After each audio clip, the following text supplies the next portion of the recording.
Quick disclaimer, being my first video, this video has subtitles that do not align with what I'm saying and are just there for potential funny ha-has and extra practice for visual stuff for me.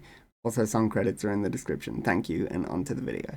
If you say you like video games to someone, where you may have once met ridicule and possibly been shoved in your locker, you dork, you would now likely be met with responses similar to, "Oh cool, what games do you play?" Or, "Oh, have you played this game? I really like it." Or, "Oh, that sounds like Fortnite." So it would be pretty pointless to make a video saying I'm a fan of video games, but I'm effectively just going to do that anyway. But not just that, but more so being a fan of game franchises, and the highs and lows that come with being a cool gamer that gets tons of chicks that just so happen to all go to a different school. Trust me guys. So please come with me as I tell some stories about franchises I've been a fan of, and I really encourage you to do the same. I love stories. Tell me a story. Regale me with your special interest in Viva Pinata or any other not Pinata related game franchises. This is a quick section for stories of games that don't get releases but rather updates, live service type stuff like the aforementioned Fortnite, Overwatch, Apex, etc. Just the games that have always been live service and have only ever really had promises of updates and the short form joy of new collabs / balance patches. And what a sad life it is to be a fan of these games. Every game like this has a guaranteed bundle package of, yo, what did they do to my game, bro? I'm gonna go to their headquarters and put laxative in the water cooler so they see nothing but shit just like me. These games can have good times and bad times, but what an experience it can be. I played Fortnite and Apex when they came out, and I've been a fan of Overwatch for so long that I don't want to say it out of fear that I'm going back in that locker for being a dog.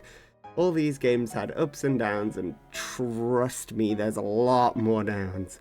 It's so easy to hate a game like this while still being a fan. It's a toxic relationship, but a lasting one. Or at least it lasts for the ones who live.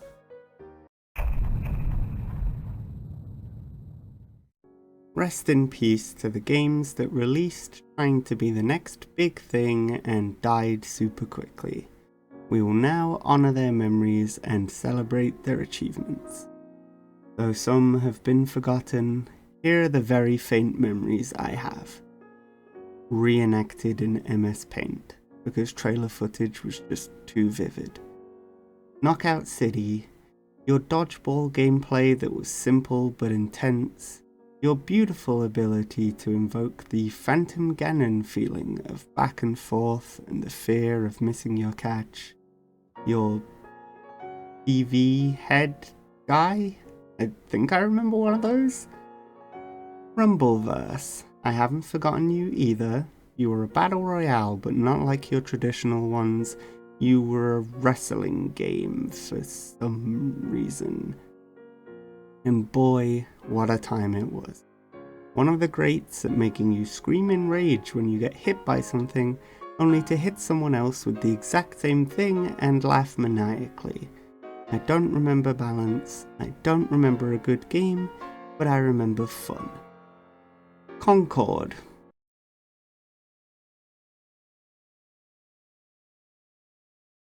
Roller Champions. You had the schmovement, and I had such fun in the 2-ish weeks I played you. The speed, the dunks, the feeling of Rocket League but different crawling up your neck, the other features I'm sure you probably had, they were beautiful. I'm sure there's other games that I can't remember, but who cares, just, I don't know, put them all out to sea and set the boat alight. A Viking send-off for the warriors who died in battle for a fan base big enough where the hate can't even kill them anymore.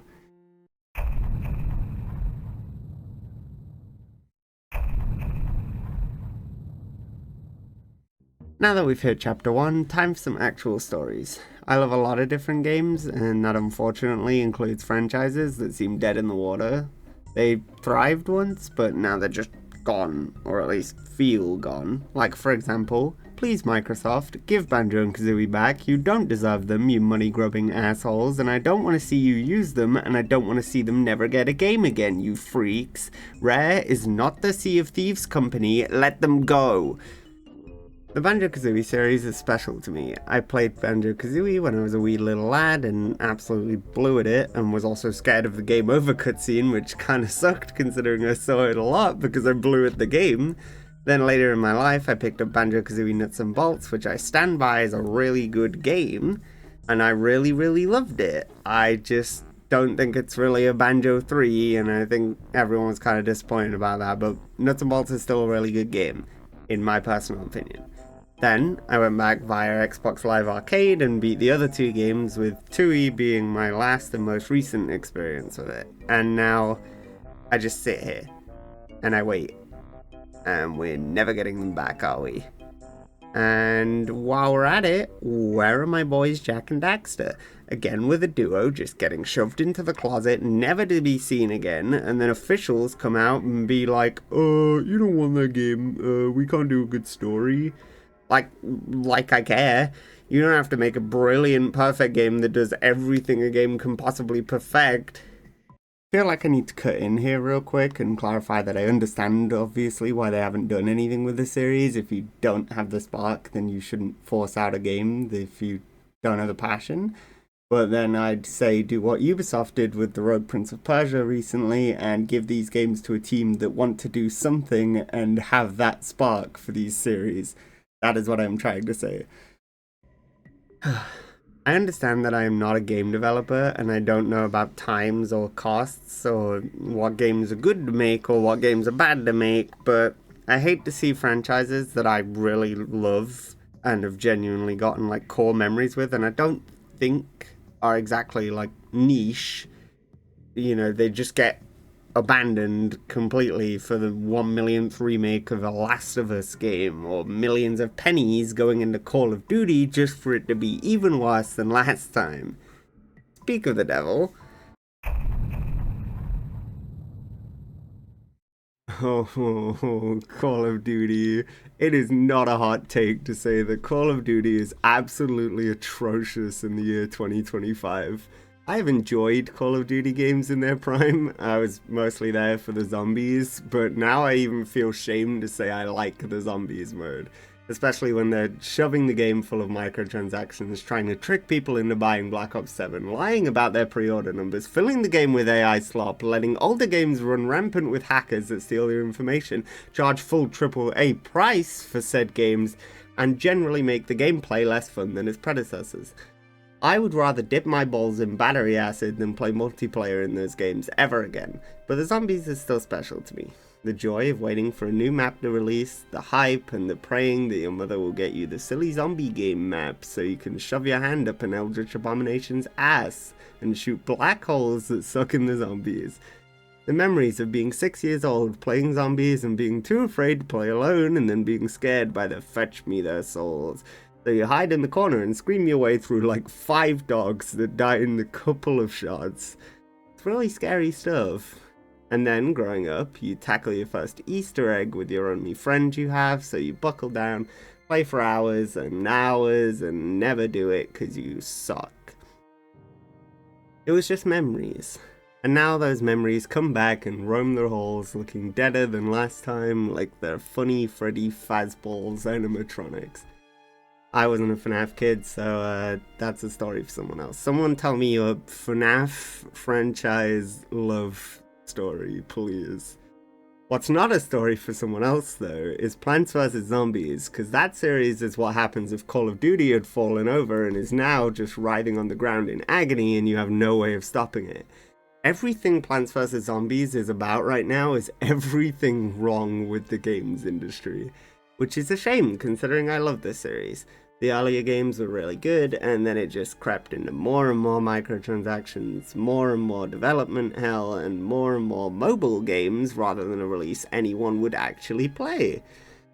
To put it into perspective, not only has Plants vs. Zombies 3 been uprooted and yoinked out of players' hands to be rehauled and given back to them only for it to be equally soulless at least 3 times, but they retroactively made the mobile port of the original PvZ some ad-filled microtransaction with a game attached, and like, what, when, how, why, where the fuck did they get the audacity?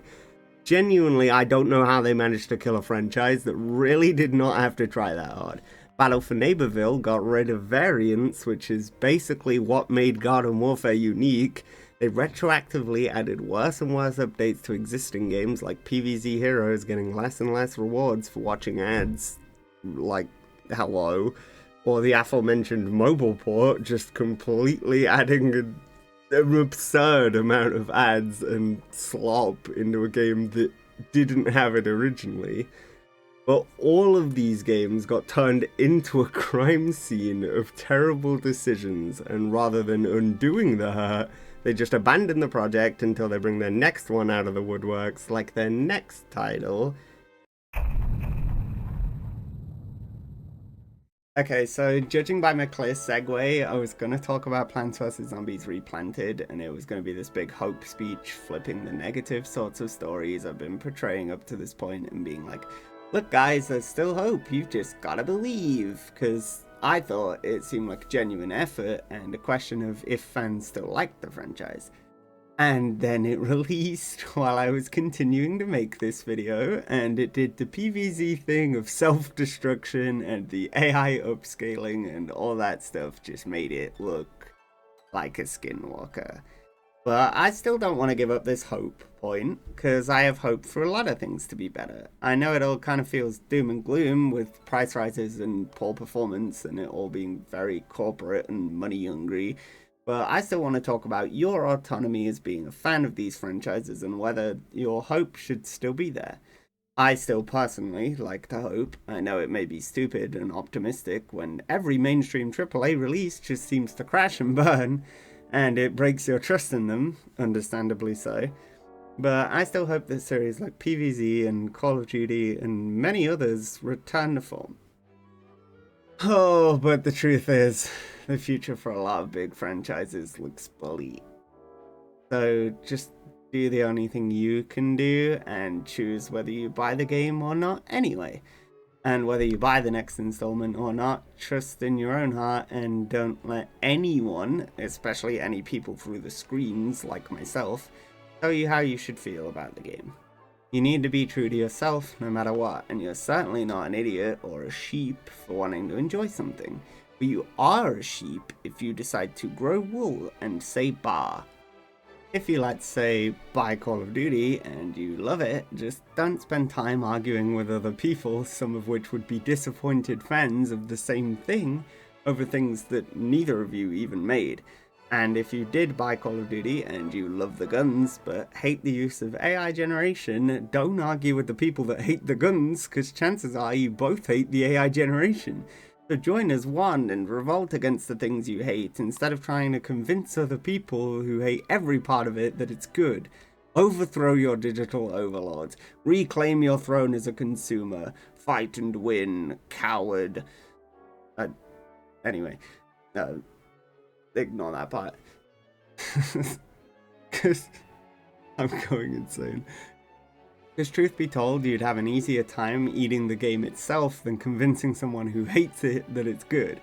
You're wasting your time and ruining your vibes. Because even if you did convince them, like, what's it for? Congratulations, now this stranger is playing the game too, and you did nothing but quote-unquote win an argument. Just stop arguing with each other, because we'd get a lot closer to reaching the money-hungry business goblins above the developers that actually make a lot of the decisions, if we didn't look like kids fighting at lunchtime and instead are a unified voice against them, or potentially for them, depending on if they get their act together. But we'll never know if we can't come up with anything other than angry ramblings fighting either the entire dev team or a random player of the game. And if they don't fix the climate in which they're making devs make these games, then the money-hungry business goblins can make Goblin or Nuts their business. I realize this video is probably making a really terrible first impression, but point is, they'll get left in the dust by indie titles and other titles that are actually trying. Take, for example, the ukulele games. I may not have my Banjo-Kazooie, and I would love to see my Banjo-Kazooie returned to me, my darling children, but ukulele is giving all the heart from the same devs of those original Banjo games, and they actually care to make a good game.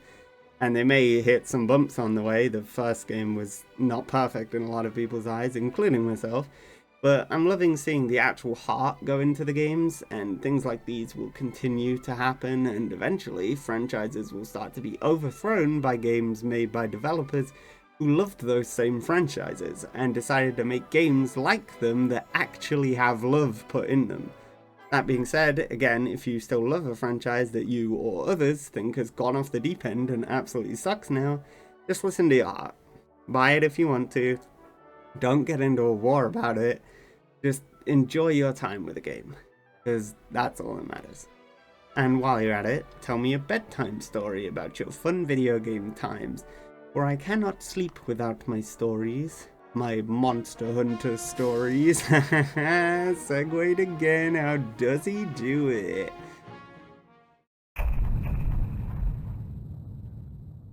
I don't care what anyone says, spin-offs are gold. At least, if done correctly. Obviously, if you mess it up and it sucks, then it doesn't matter if it's a good series or not, it'll still suck. And what better to tell the story of spin-offs than a tale of my two favourite game series, Persona and Kingdom Hearts.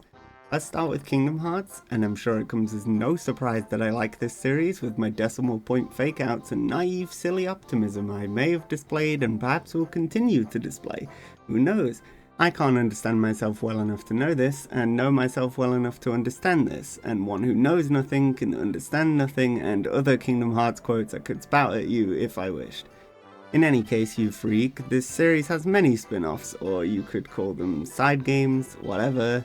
They are a rare exception where they serve big narrative purpose, but whether it's a card game, a twist on the same core formula, or a rhythm game with a heavily copyrighted pre-rendered cutscene of Let It Go with a teensy tiny bit of Kingdom Hearts in it, they're just fun. I think spin-offs are beautiful, cost efficient likely, and just generally a delight. Take another of my favourite pieces of media, One Piece. Wow, can you tell I like series about fun families yet? I don't know why I'm making fun of myself. But that anime's filler episodes can sometimes, and heavy emphasis on sometimes, compete with the manga in entertainment, despite being ultimately useless to the overarching plot, because a viewer would like them because they love the Straw Hats and the One Piece world, though silly alternate reality subplots that didn't happen and ultimately don't matter are fine because they in themselves are entertaining, because the formula is pre-love. Going back to, I guess, the core theme of this video being trust. If someone gives you one cookie, maybe they'll give you another. If they gave you a good game in Persona 5, maybe Persona 5 Tactica will be good. And honestly, I personally find this to be more hits than misses. I enjoy spin-offs because they satisfy my need for loving this thing all over again. Why yes, I would like the Persona 4 cast to be in another Shadow World, but this time they have to dance to a song, and if they do well enough, their Persona gets summoned and fucking shreds the shit out of the song in a sick solo. And if you ask me if I'd rather wait 10 years for Persona 6 and get silly games with the characters I already love, or 7 years but no spin-offs, I'm taking the first option. I want to play a silly tactics game with the Persona 5 cast. I hate fighting games and really blob at them, but that's my Persona 4 cast with the Persona 3 cast, and don't even get me started on good crossovers, not bad ones, otherwise I'll be here all day. I cannot stress enough how much these are positives. They do no damage to the core series' reputation, in my opinion, that may be differing depending on the person, and they can tide people over and give more devs opportunities and more players games. Once again, I could be naively optimistic, but even if you get mediocre spin-off like Persona 3 and 5 Dancing, it doesn't make you not want Persona 6. People still want to try it because they like Persona, so it's not like you're wasting money on something that no one will see, and devs get the opportunity to work in a more professional field should they wish because there's more games to make. If I'm wrong, please feel free to pirate software me in the comments. I'm small enough where I will read any comment left, so honestly go for your life. Even if you just tell me about, I don't know, the best donut you've ever eaten. Man, am I ever rambling now? I've really gone off the deep end. What chapter are we on? Chapter...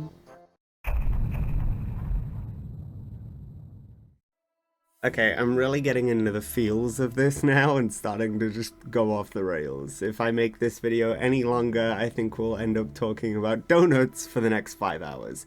So let's talk about the wait for what's next. Watching game shows, keeping up on the news, all of this fan base leads to this. In my personal experience, I just finished Silksong after like 5 years of waiting after finishing Hollow Knight, Quick brag, I beat Pantheon 5 and I don't have anywhere else to seek validation, so ta-da! But I don't think I need to explain what the wait for Silk Song was like. I'm also still waiting for the aforementioned, been using that word a lot in this video I feel like, the aforementioned Persona 6, and the currently radio silent Kingdom Hearts 4 after Kingdom Hearts Missing Link got cancelled. And so the reason I'm making this video, I guess, is just because I'm waiting. And I kind of love waiting. I love the anticipation, the excitement, and the joys you see along the way. I would have never thought about picking up games like LEGO Voyagers or Split Fiction to play and enjoy with my girlfriend if I hadn't have seen them in a game show I was watching because I was hopped up on copium for news of sequels for stuff I loved. Kingdom Hearts 4, Persona 6, PvZ Replanted, and hell, the next Call of Duty. I want them all to be great, and I think that they all have a chance to be, some maybe more than others, but that's the beauty of being a fan. The wait, and the trust, and the hope. So I once again urge you to tell me a story. Like a weary traveller resting at a campfire, tell me a story of something you're waiting for, and a story of your hope that it'll be good.